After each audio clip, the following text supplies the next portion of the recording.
This is the toughest. What do you do? Because we already know for a fact that if LeBron and Davis are your two $50 million players, you're not going to compete for an NBA title with that. So, Russillo, the first question is, do the Lakers care? Do they actually think they could win a title or compete for a title in the league the way it's going, with two different younger generations of players coming and getting better and ascending and being awesome?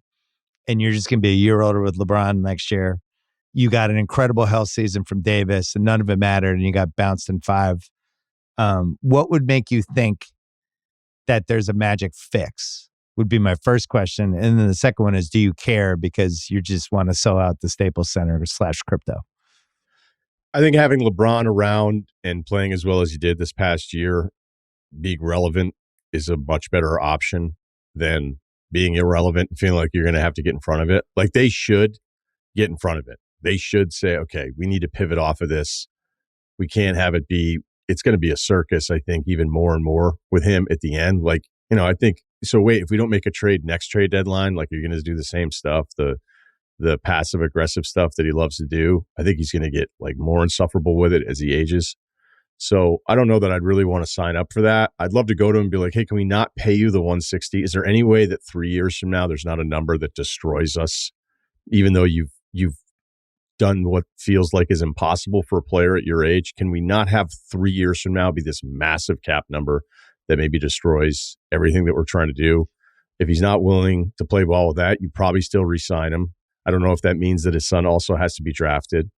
There's just a lot of stuff that I don't know that I'd want to do, but being in LA and being relevant, and the way front offices will be like, hey, bounce here, bounce there. We got a bad matchup in the first round and all this stuff. Like, at least we know 24-25.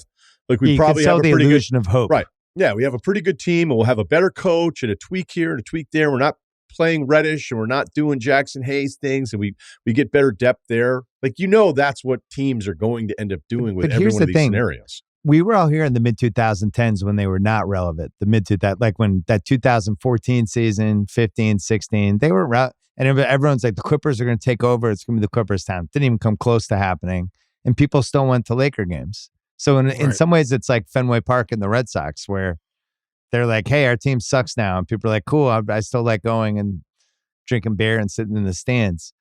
Then does it matter if the Lakers aren't relevant from a competitive standpoint? I don't think it does. See, I was actually thought you were going somewhere else. See, I think those years are actually the worst nightmares of Lakers fans. I think we think that when the Lakers fans think about the Lakers, that they're thinking about recently, that they're thinking about Magic Johnson and Shaq and Kobe. They're really thinking about Robert Sacre. They're thinking about those big shot Bob years. They're thinking of those medium lost shot. Years.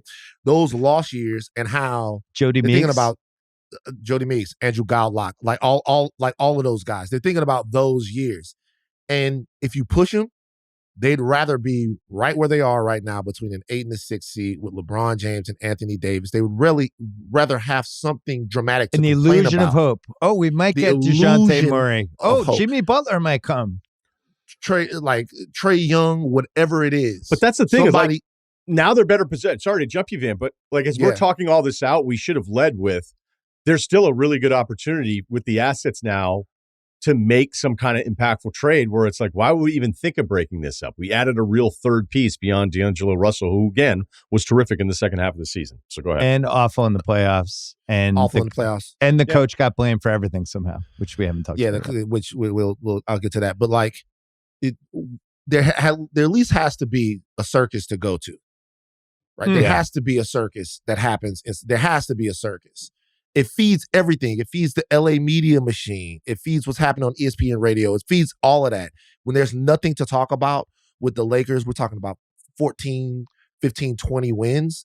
The city's down too much. They don't want to go back to that. And I think that part of what the management there is going to do is to make sure that those days don't come around again. So you're going to pay LeBron. You're going to hope that Anthony Davis, who had a fantastic season, can stay upright. And you're going to build around him until he limps off the court. That's what I think they're going to do. I went back and read about LeBron's first Lakers season, which I think has been remembered a different way than what Did your actually wife happened. leave you? Huh? No, because I wanted to do a little research for the pod. I was trying to figure out all the times the trade deadline fucked up their team, because it's been a recurring theme with the Lakers. And it starts with 2019, his first year. They were actually pretty good for the first part of that year. Like, they beat Golden State on Christmas. They had a winning record. He got hurt and he missed like a month. And right around late January, as he's coming back, that was when Anthony Davis made the trade request to New Orleans. And that's when all the stuff started coming out about Rich Paul is telling these teams like Boston, whoever, like, if you trade for him, he's leaving in a year. It's basically like, he's going to the Lakers. So we can either do this now or we can do this later. And if you remember, and you can go back and read all the articles, the team imploded after that, because leading up to the trade deadline, everyone thought they were going to be traded. It came very close to being a trade. Then it didn't happen. And then it was the wreckage of the non-trade. And the team fell apart. LeBron played post-trade deadline. He played the rest of that season. It wasn't like, oh, he got injured and he didn't come back. He was playing. He was out there with Rondo and Kyle Kuzma and Caldwell Pope and Lonzo Ball, all those dudes. Ball. But the trade deadline murdered the team. And that's been, like, when I think about LeBron big picture, I'm always surprised that after all these years that he's been the best guy on a team and one of the most famous athletes in the world, that he doesn't see the cause and effect of stuff, right? Like, if you're just every year you're the trade rumor candidate or one of the two or one of the three, and then it's gonna affect how you play. And if you think, oh well, I'm dispensable, I could be out of there. I just think this, when you talk about a circus fan, that's the part I don't see getting better for the other guys. How do you win if you're on this team? No, I told you before, the biggest criticism of LeBron's legacy isn't any disappearing acts in the fourth quarter, is that there's absolutely zero stability to me in playing with him or being being around him. Like, you're constantly, if you're with some of these other guys, these true alpha number ones that we've seen, there's coaching stability there. They make coaches into legends. You know what I mean? You get 4, 5, 6, 7, 8 years or run of them. With LeBron, doesn't matter what it is, how good he is. As a coach, you're always looking over your shoulder. As a player, you're always looking over your shoulder, because he is so good that there's no ownership that gets thrown on him for anything. It must be the coach, and it must be the supporting cast. So if you come into that, if you opt into that, that's going to be a part of your existence. If you look at, like, I just hate playing the Nuggets because I hate watching KCP just fucking succeed. Like, I hate watching, like, you watch Malik Monk, you watch guys that have come there and then left. Malik Monk was, yeah, well, I mean, Caruso, that was an abomination losing Caruso. It was like a terrible situation for us. But anyway, I won't drone on, but I'll say, like, for LeBron, that's a part of it. He is such a gigantic presence. And he is completely incapable from the fan base, sometimes from himself and from management, of taking any sort of responsibility for when things go wrong, that it will fall on somebody else, and it'll be either the coach or the supporting cast that didn't get it done so that he could go on and succeed. Yeah, Russillo, like, if we left that Game 5 Nuggets series and LeBron gives an interview after and he goes, you know what, we were really close to that team, and I think we can beat that team, and I actually like the nucleus we have, and I want them to bring back Darvin Ham, and you know what, I missed a wide open 3 that could have won Game 5, and that's on me. But I think these guys deserve a chance. I think we deserve a chance to run it back. Everyone would have been like, whoa, where'd that come from? It's just, the moment the series is over, it's like, oh, here comes Darvin Ham. And then it's 50-50 whether Pelinka gets blamed too. And then, D'Lo's either out or in a trade. And it's just like this same rinse, lather, repeat cycle. And I don't know. I just don't think it works anymore. I think it works when you're the best player in the world, but he's not anymore. Yeah, that's the thing, is the partnership was, well, I think that's always been the thing, is he's never really been a partner. He's been like a subcontractor. And right. When the results, going back to Cleveland, when the results got you an NBA Finals appearance, you're like, I don't care. I don't care if this guy's not a W-2. Like, what do I care? But as it goes further and you go, so what do we have to do here? We got to give you $160 million. We got to draft your son. We got to pick out another coach. Then we got to trade all of our future picks that we're allowed to trade for probably a B- guy. But I think to Van's original point, they went 6 years without sniffing the playoffs. This is probably still a better option than what your assets are. Like that's just always, whenever I look at these teams, okay, but these guys will spend hours and hours and hours on all these hypothetical things. Would you take this guy for that guy? It's like front offices just sit around constantly being like, do you think this guy's better or this guy? Who'd you rather have now? Who'd you rather have in 3 years? They do it with like everybody in the league nonstop. It's like sounds the like number the one podcast. I know. This is great. I want to be in one of those offices. But there's just so many times where you go like, I wouldn't do that. I wouldn't do that. I wouldn't do that. I wouldn't do that. And so, and with LeBron, I wouldn't want to give him the third year on all this stuff. I'd love for it to be a team option. He's probably not going to agree to that unless it's less money and it's a player option for the third. I don't know, but it's probably better. But then also, what kind of coach or Van? Who doesn't matter. I did a joke anyway. On YouTube about I thought that LeBron should be the player coach. I thought that was a great move it's also illegal. You can't do it in the collective bargaining agreement, but it's a great move for so many reasons. One of which was it would be if they somehow really did well with him as the player coach, little feather in the cap in the MJ argument, right? MJ never coached himself. Russell won 2 titles coaching himself. This could be like, I think for LeBron, but like they mentioned some of the names, like, oh, you could see this guy. Maybe it's JJ Redick. It's like JJ would have to be a lunatic to take the Lakers job. I can't imagine why he would do that.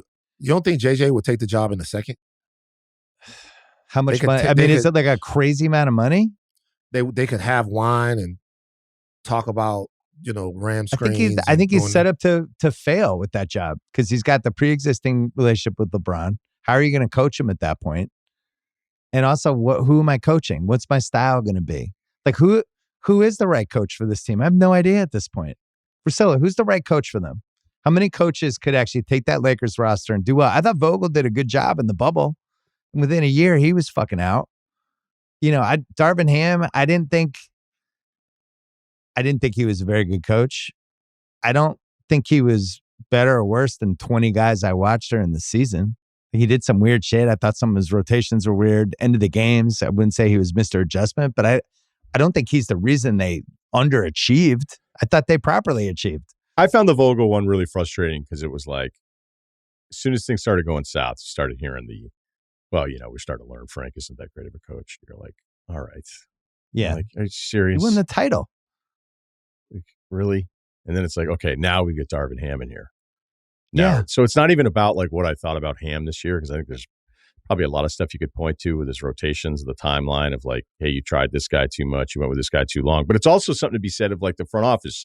Remember when Pelinka signs all of these recognizable names, but there's a reason why Jackson Hayes is on a minimum. There's a reason why Cam Reddish is available again. Christian Wood. Christian Wood of all Christian people. Wood. It's like, hey, he's on his 8th team now, but no, he's going to be awesome here. And when you have that many guys that all think they're supposed to play, but they're all kind of minimum guys, people were saying the Lakers won the offseason when it's like, well, they just added a bunch of people that everybody knows who they are. Though. I liked when they got Vincent and Prince. I was like, oh, these are 2 guys that could play in a playoff series. And then they just kept adding people. And then by the time they got to Christian Wood, I'm like, what is it? Like 20 guys on the team? Vincent was never healthy, so that's unfortunate. And they bench Reeves, who's their 3rd best player. But they yanked him around for 2 months. And then the Rui thing. So I do think there's things you could point to for Ham. I just had an issue of when all of a sudden overnight Vogel was bad and Ham was the solution. When I don't know that there's any before. I don't think there's anybody in a front office that would be like, we think Ham today is a better head coach than Frank Vogel is. Even Van, for them to think that a new coach is going to push them in a much better direction, I think is insane. I do too, but I think it's insane. I think once again, though, when you look at it, if you obviously we watch the game, so we see the deficiency that Darvin Ham has. But if you just took a step back and looked at it on paper, he went to the West Finals in his first year, and then they made the playoffs in the second year. You'd say, hey, that's a guy that maybe we should give a little bit of rope to, so to see whether or not he knows what it is he's doing. But no, the reality is, as soon as it starts going bad, as soon as a narrative builds in a town that is expert at creating narratives, it's a movie town. So they create the narrative. I'm not saying that Darvin Ham I was very frustrated with him. But what I'm saying is that's the type of situation that the coach is going to walk into.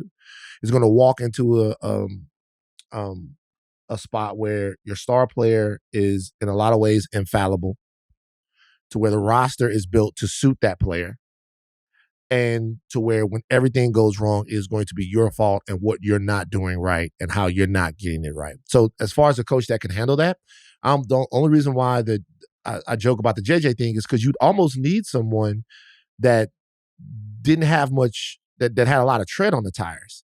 You need somebody that was invigorated enough by the opportunity to take some shit. Well, this was the case for Steve Nash in Brooklyn, though. That's that part worries me. I just like, I don't think people realize, both in real life and in business and pick an industry, but especially in sports, the whole concept of job preservation. And like, you look at like an NBA GM who's with the owner all the time and talking to the owner all the time, right? And things aren't going as well as you thought. You spent a lot of money on this team. You had all these free agent signings. It's just not going as great. And you're trying to keep your job. What do you start doing the moment things aren't going that great? Like, I don't know what the fuck Ham's doing. Oh, yeah. Right. So, oh, my God. The rotations. It's like, I don't want to throw him under the bus, Genie, but God, I don't know what he's doing with Rui. And you're just planting the seeds left and right. Then you're talking to pick a Lakers reporter. Hey, what's going on with the Lakers? What's happening there? It's like, we're off the record, right? I mean, Ham's just been, and you're just planting seeds all over the place, because then Ham's the fall guy for if this goes badly, because Ham's now gone, Vogel's gone, but Pelinka's been there the whole time for 6 years, and basically did the AD trade. The Reeves thing was great, but I think he made some real mistakes in the last year. Like the biggest one, Russillo, for me is like, if you have an older team, like now that we know what Jaquez is and that he was a finished product, why would you take a 19-year-old rookie point guard who's clearly just a trade asset and that's it, over somebody who could have actually helped you? Because Jaquez didn't shoot it well enough for 3 of the 4 years he was at UCLA. That's why he lasted. What about Podziemski? Well, could you have gotten somebody with that pick who could actually I don't like play that game. I don't like the game when I don't like the game when somebody goes that late and then all of a sudden everybody just goes, "Oh, this team should have taken him." When it's I'm like just 20 talking teams mindset of on. What do you want from that pick when your star player is 39 years old? Do you want somebody who's going to be good 3 years from now, or somebody who could help you right away? I get your point, but I mean, if you're sitting there at that pick with Huchefino and you're like, okay, hey, this guy's got a lot of size, he's a combo guard, it's kind of what's prioritized. Like, there's a pretty good chance whoever redraft is going to play anyway. So yeah, I mean, everybody wants to get mad at everybody for not taking Jaquez, and Jaquez immediately you were like, okay, Miami did it again. They figured it out when they don't even care about their draft picks historically. Jaquez didn't shoot well enough, and Podziemski was going to be a tough sell for different front offices because they were like, wait, 6'5", and what's the deal with this guy? Like, is this real? And all right, explain Christian Wood then. Everybody falls for Christian Wood. Christian Wood. Yeah. Everybody has to have. It's Christian like Winona Ryder in the 90s. It's like I'm going to be different. It's got to happen. Winona took me home last night, and this is serious. Yeah, I look forward to. Go ahead. No, he's a prototypical player to fall in love with. You put him in 2K, and then like you run him up, and like, he's a pro. He sells the story every single game. I'm like, oh my God, Christian Wood's gonna figure it out for the Lakers, and he's Christian Wood. Not a bad player. Everybody falls in love with him. He looks like he's got everything he needs to be able to score and do the whole nine, and then it just kind of doesn't happen. Whatever that extra thing is, he doesn't have it. A scout once told me, no team has been upset when he left. It's a good one. And my favorite thing with Christian Wood is when he's on the next new team and he hits a bunch of threes, then the local beat guy starts writing about, like, look at these numbers, look at his board, look at his win shares, and look at his spacing, and look at all these different things. And it's like, yeah, okay, cool. Got it. Awesome. I don't know what the fix is. And I think it's not a coach. The coach isn't going to change any of this. Yeah. It certainly seems like no. There is no fix. But like the fix could be raising their ceiling, doing something here.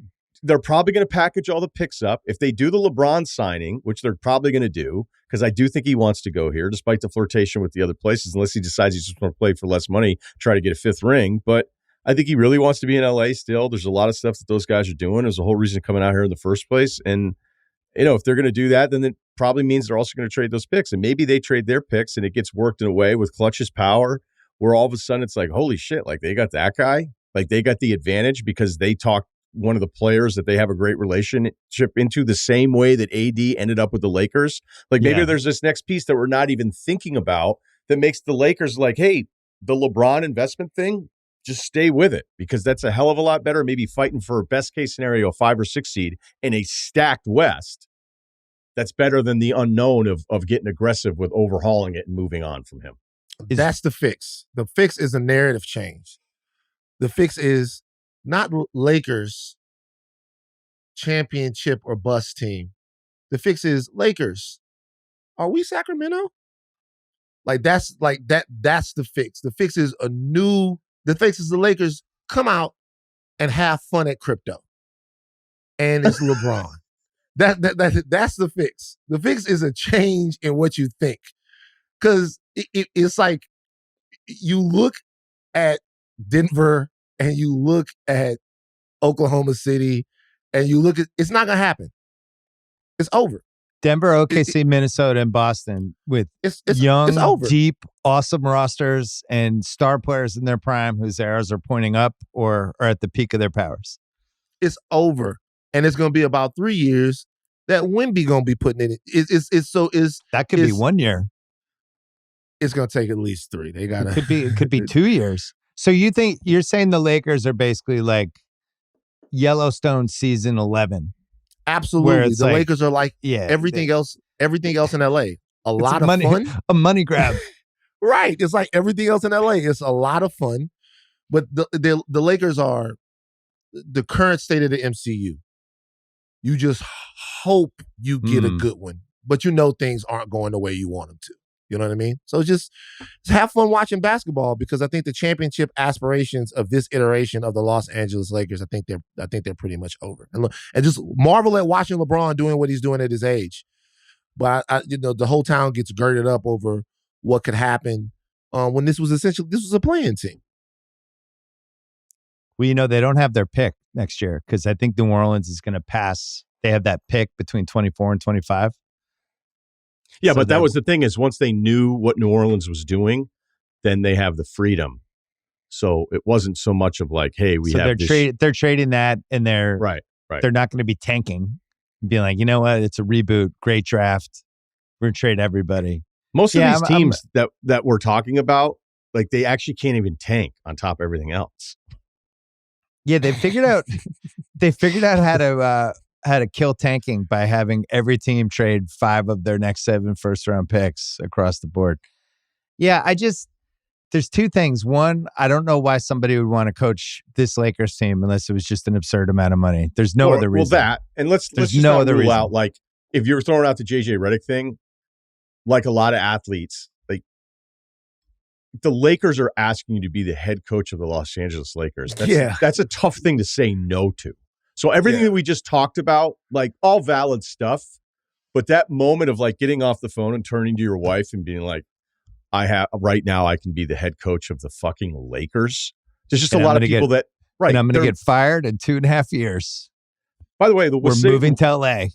The way some of these guys get fired now with the money, you might as well just do it. By the way, how bummed do you think I have not talked to him about this. How bummed do you think my guy Doc is? Because this would have been the job, right?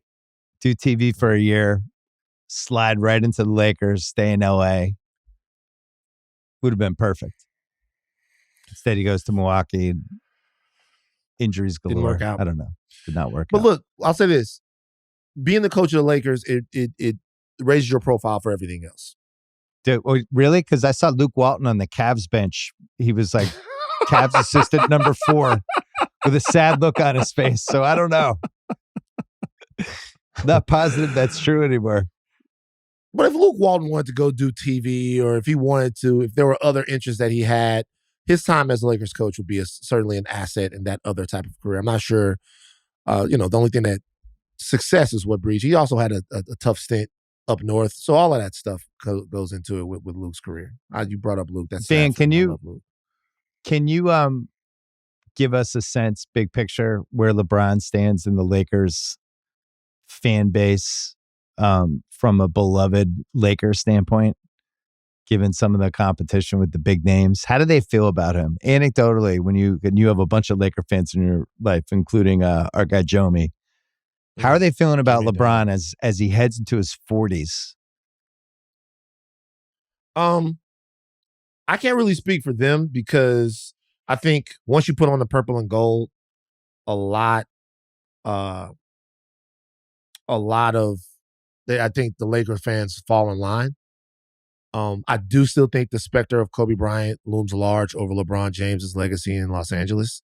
And I think the title is a title. You know, it's NBA players playing against NBA players, but at the same time, it is a bubble title. It is kind of one of those things to where you'd argue, yeah, LeBron James won a ring in LA, but does it feel like he's achieved some right, with no home games in LA? Yeah. No parade in LA. Right. Yeah. So it's like one of those kind of frustrating things. To me, and this is not me being super pithy or trying to throw out a name because I'm not alleging anything. I think LeBron is as much of a Laker as Alex Rodriguez was a Yankee. Interesting. So there's a DNA to the culture of these types of historic franchises, and I think Rick Fox is more of a Laker than LeBron James is. You know what I mean? Like I think it's not, you can't fame your way into it. There has to be something genuine about it. And LeBron James to the Lakers, it doesn't feel like very culturally authentic. Well, like you know how he could flip that though? How? If he just said, I'm ending my career in the Lakers. I'm not going anywhere. And I want to play here until I can't play anymore. I love it here. I love LA. And if we won a fifth title for me, that would be ideal. But either way, I'm a Laker. This is where I want to retire. I love this franchise. He's always kind of left the door open. I don't know. We'll see. And I do think that's part of it. You know, because you kind of know if your best player has 1 foot out the door, which I don't think he does, but I don't think he has both feet in the door either. Well, when he signed a longer term contract as soon as he left Cleveland after doing 1+1s all the time, Cleveland was like, seriously, dude? Like, great. So he was actually more committed to LA than he had been any other place the previous 8 years. So, look, living out here and being somebody that's not from here, I've noticed there's Lakers fans that certainly are Kobe fans. There are Kobe fans that are not Lakers fans. And it's such a large group of like this Laker fandom where they're just kind of insufferable Kobe people. Like, here's an example. Denver, LA, the other night. I think I had already watched, 7 hours after 10 hours the day before. I was like, my man needs to get in the ocean. I need to read about Captain Cook, and I'm going to spend an hour at the beach. Even though the Lakers and Nuggets are tipping off right now, I will be able to make it back up a little bit later. I need a break. I need to get out of the house for a little bit. Walk down to the beach, beautiful day, Kobe jerseys everywhere, and the game's tipping off. All right. And then that's the guy that wants to argue with you about Kobe being better than LeBron. And I know some people are listening right now being like, well, that's because he is. I would disagree. It's unfair for LeBron. The A-Rod comp is great. LeBron's never had anything close to as embarrassing as A-Rod's run at the end of his Yankees tenure, Certainly. which was just, and I know that's not what you're saying, so I'm not even disagreeing with you. I'm saying Derek Jeter is there, and that's your Derek, right. But like A-Rod was also better than Derek Jeter. Lakers fans got LeBron year 16. So LeBron was never going to be as a non-homegrown guy with only one title and nothing really to show for it other than the Western Conference Finals last year. Like, you're just never going to be able to do it. But somehow these Kobe fans look at year 16 on and they're like, yeah, my guy Kobe was better than him. It's like, well, I don't even know if you're at you're playing volleyball right now, not watching the Lakers against the Nuggets. But you're going to tell me you're the expert on who LeBron was before he showed up to LA. That stuff to me is like so unfair for the LeBron part of it. And I think being here, like, that's an awesome point. I was at the gym and there was 2 guys and they're huge Lakers fans. And they were, I was like, you guys upset? They'd just been eliminated. And they were like, Kobe would have never let that happen.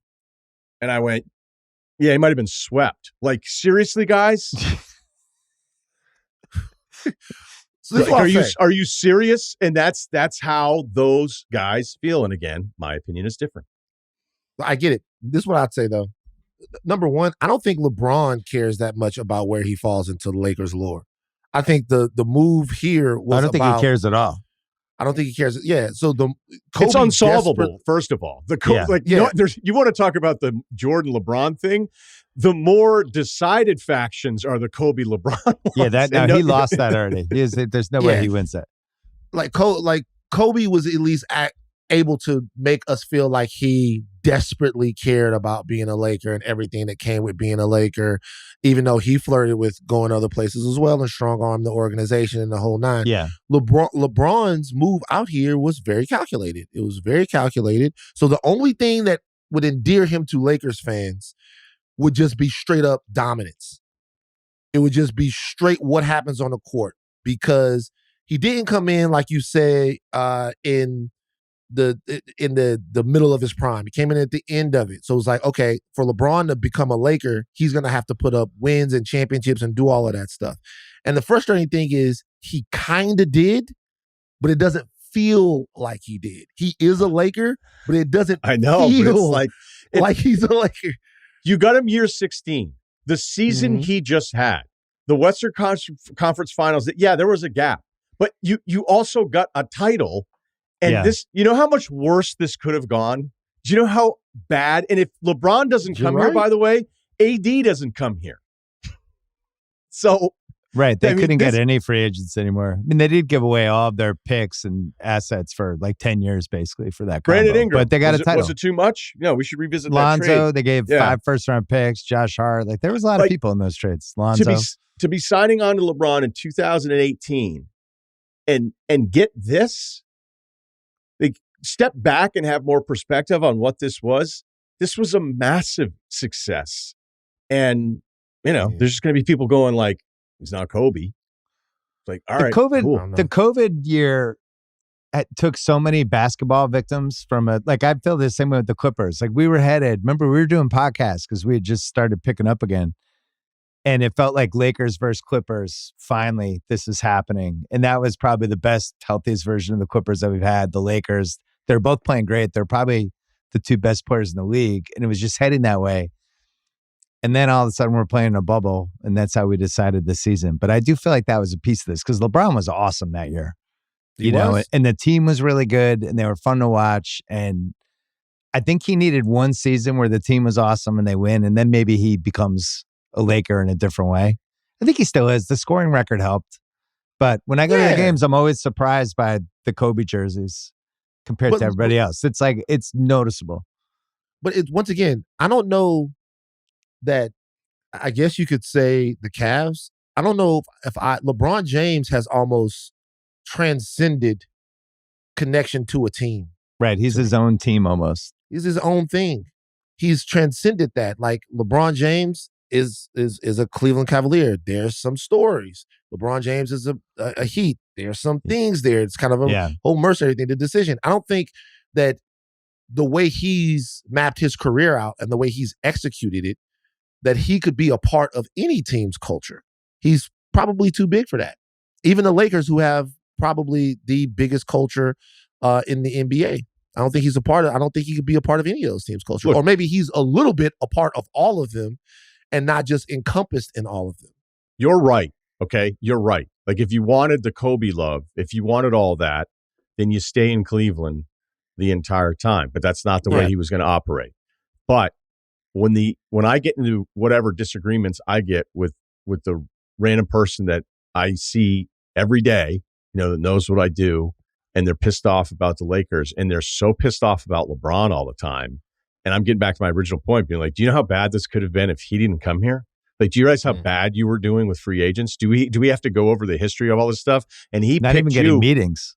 Right. He picked you when you didn't really even have the support plan even in place, and you still got a title out of this. And I had a neighbor who was like, he's no Kobe. And I went, I looked at the person and went, yeah, we agree. He's not.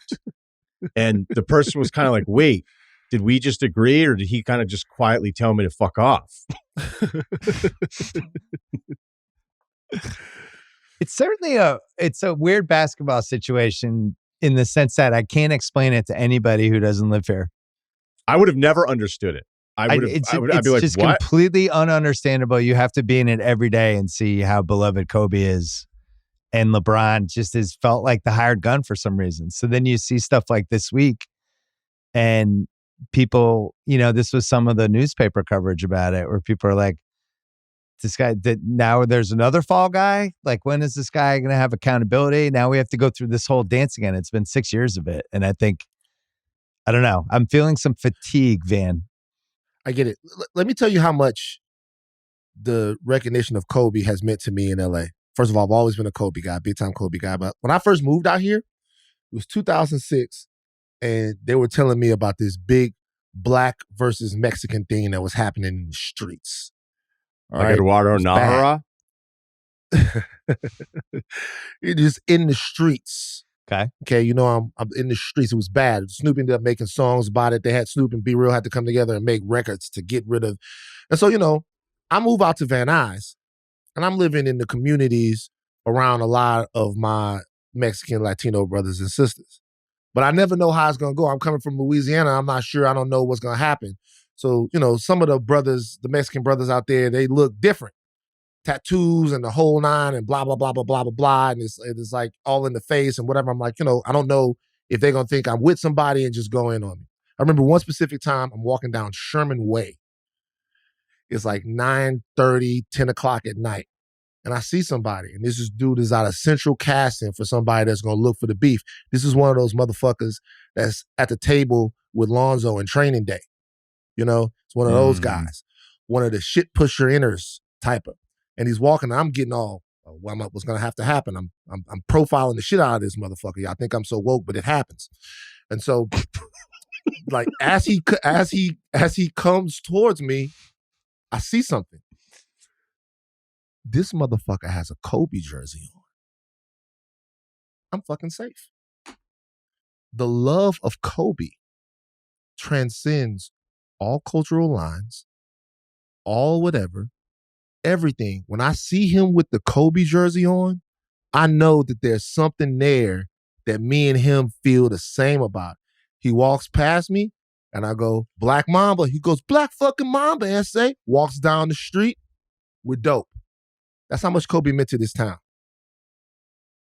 He is, first of all, great story. Second of all, I've been here 22 years and he is by far the most popular celebrity since I've been here. It's not even close. I don't even know who's two. I always thought it was a magic town, and Kobe just took it in a really crazy way. Yeah, I mean, Kobe has the shoes that definitely speak to a younger generation.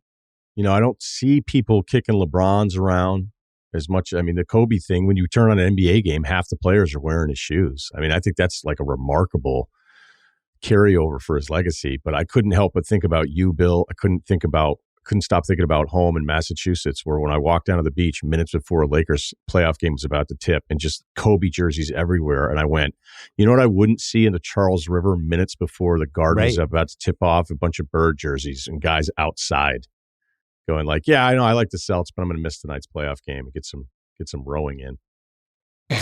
Yeah, I think it's weird because we've had some distance now with the Kobe thing. I think part of it is just the journey the guy was on. Yeah. Just that the peaks and valleys were so severe. And at some point, you see this happen more like in music than in sports. It really happens in sports where it was like either you were a Kobe fan or you're a Kobe hater. And the Kobe fans kind of coalesced around the love of Kobe, right? And then it was us against the world. It was a little like what happened with the Pats with Spygate. When, not Spygate, Deflategate. When the Deflategate happened and it turned into like New England against everybody. It was fucking awesome. I remember seeing some of your tweets. Yeah, I mean, you were a lunatic. Oh, everybody lost their minds. I stand by all of them. I had a couple. I read a couple of them. I remember getting ready to do an ESPN show and be like, he thinks nothing happened? He thinks nothing happened? Nothing happened. We have no evidence. But the Kobe thing, when he won those last 2 titles and got like his like 2 non-Shaq titles, it was the craziest, happiest I've ever seen this city. It was all anyone talked about. Oh, the Game 7. I was in the middle of it. Unfortunately, I was there. The Game 7 situation is outside of LSU 2003, which nothing will ever top sports-wise. Don't care. It's impossible to top it for me. Nothing will ever top sports-wise LSU 2003 national championship. Will never top it. Never be topped. But the way the city went nuts, the Magic title was one thing. You know, that's getting over the hump again. But to beat the Celtics, Game 7 in Staples, like the and Ron to Artest survive streak, an almost catastrophic Kobe game for 3 quarters. That was the other piece of it, where it was gotta like do that. almost every seemed like single he was time we going to have talk this about Every legacy time. killer. Every time. Yeah. like every single time, every single time, like Bill won't, like every single time I bring up that's that one of the memories of the game. Sublime game.